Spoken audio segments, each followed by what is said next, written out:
Hi hello friends, welcome back to Media Talks. நான் உங்கள் Mounika.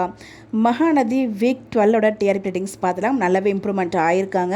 So இதே மாதிரியே போனால் கண்டிப்பாக நல்ல ஒரு இம்ப்ரூவ்மெண்ட்ஸ் கிடைக்கும். பட் நான் வந்து சொல்கிறேன், லாஸ்ட் வீக் அதாவது நேற்றுக்கு வந்துச்சுலேயே ஒரு எபிசோடு, அந்த ஒரு டிஆர்பி நல்ல அந்த வீக்கில் அந்த ஒரு டிஆர்பி நல்ல ஒரு இம்ப்ரூவ்மெண்ட்ஸ் இருக்கும், நல்ல ஒரு டிஆர்பி கொடுத்துருக்கும் நான் நம்புகிறேன். பிகாஸ் நம்ம எல்லாரும் மண்டே போட்டு பிச்சு குழப்பிட்டு, நானே எப்பயுமே மத்தியானம் பார்க்குறேன், நானே மார்னிங்கே எபிசோட் பார்த்துட்டேன். பட் ஆனால் வந்து பார்த்திங்கன்னா இத்தனை பேர் வந்து பார்க்கணுன்னு சொல்லிட்டு டிவியில் உட்காந்து பார்த்துருப்பாங்க. And one more thing, TV நீங்கள் ஹாட்ஸ்டாரில் பார்த்தாலும் டிவிலையும் ஈவினிங் பாருங்கள். அப்போ தான் வந்து நமக்கு டிஆர்பி வந்து இன்க்ரீஸ் ஆகும். டிஆர்பி ரொம்பவே முக்கியம் விஜய் டிவியை பொறுத்த வரைக்கும். எல்லா சேனலுமே டிஆர்பி ரொம்ப முக்கியம். பட் எஸ்பெஷலி விஜய் டிவியில் அது ரொம்ப ரொம்ப பார்ப்பாங்க.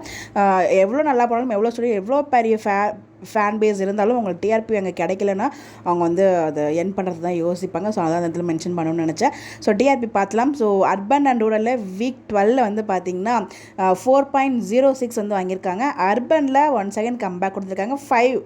ஸோ ஒரு சூப்பர்பான டிஆர்பி வந்து வாங்கியிருக்காங்க. ஸோ அந்த ஹோல் டீமுக்குமே நம்மளோட கங்க்ராச்சுலேஷன் சொல்லலாம். ஸோ இதே மாதிரி வந்து இன்க்ரிமெண்ட் பண்ணிகிட்டே போகணும். ஒவ்வொரு டே வைஸ், ஐ மீன் வீக் வைஸ் வந்து ஒவ்வொரு வாரமும் இல்லை இம்ப்ரூவ்மெண்ட் இருக்கணும். அப்போ தான் நமக்கும் ஹாப்பியாக இருக்கும். ஸோ எனிவேஸ் ரொம்ப ஒன் செகண்ட் கம்பேக் கொடுத்துருக்காங்க. முன்னாடி 5 இருந்துச்சு, அப்புறம் நடுவில் அந்த செப்பரேஷனுக்கு அப்புறம் கம்மியாச்சு. ஒன் செகண்ட் வந்து அகைன் ஒரு சூப்பர்பான ட்ராக் வந்து மூவ் ஆகிருக்கு. ஒரு 5 வந்து கொடுத்துருக்காங்க டிஆர்பியில். ரொம்பவே ஹாப்பியாக இருக்குது. இதை பற்றி நீங்கள் என்ன நினைக்கிறீங்கன்னு சொல்லி உங்களோட அப்படின்னா மறக்காமல் கமெண்ட்டில் ஷேர் பண்ணுங்கள். Bye bye. இந்த மாதிரி எப்படி தெரிஞ்சுக்க நம்மளோட சேனலை ஃபாலோ பண்ணிக்கோங்க.